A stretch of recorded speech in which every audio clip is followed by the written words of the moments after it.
Larabia, c'est une petite société d'édition qui s'attaque à ce que nous, on considère comme étant nos classiques du cinéma. Quand on tombe amoureux, on s'en occupe. Quand on n'aime pas, on n'y va pas. Au départ, j'étais tout seul, puis maintenant, on est un peu plus. Et de temps en temps, on sort un film, des fois 3, quand on est, comme on dit, au taquet. Et puis, à force de sortir des films, et puis de faire ce qu'on considère comme de belles éditions DVD et Blu-ray, on s'est dit que les livres, c'est beau aussi. Et puis, on a décidé de faire un livre sur Memories of Murder, qui est un de nos films fétiches.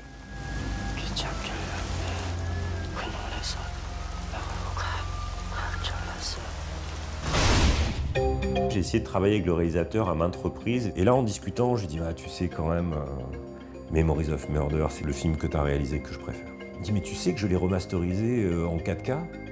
Ah ben écoute, j'aimerais bien m'en occuper. Si je peux le récupérer, on le ressortira en salle, on fera une édition démente en DVD et Blu-ray, on fera un livre, voire même on fera le vinyle du soundtrack.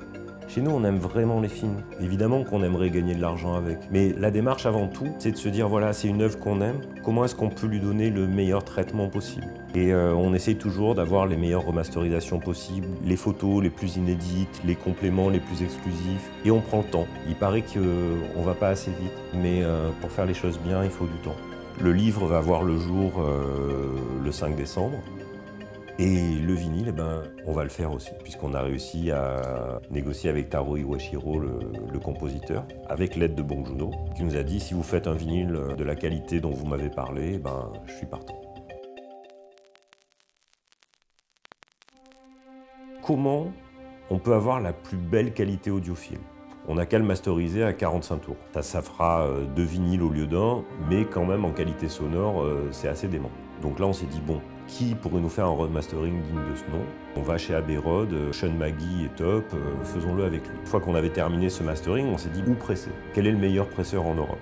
Et pour nous, c'était de toute évidence Palace en Allemagne. Donc on a discuté avec Palace, on a pris toutes les options les plus luxueuses qu'on pouvait avoir chez eux. Aujourd'hui, tous les éléments sont réunis pour faire une édition Made in France pour le monde entier, d'un soundtrack qui, je crois, est un des plus beaux de ces dernières années. Et donc pourquoi on se retrouve devant vous aujourd'hui à vous dire « aidez-nous ». Pour être très honnête, que vous nous aidiez ou pas, on fera ce vinyle, parce que ça nous tient à cœur. Ce qui nous intéresse plus, c'est de se dire qu'on va le faire ensemble. On va faire comme pour les circuits courts en agriculture, c'est du producteur à ceux qui apprécient ce qu'il produit. Notre but, c'est que vous soyez contents de ce qu'on vous livrera, que vous fassiez partie des 1000 personnes pour lesquelles on pressera ce vinyle. Il n'y aura pas d'autre repressage dessus. C'est l'engagement qu'on a pris et qu'on prend devant vous. Et par contre, on aimerait bien revenir et vous proposer d'autres choses par la suite, si tout se passe bien ici.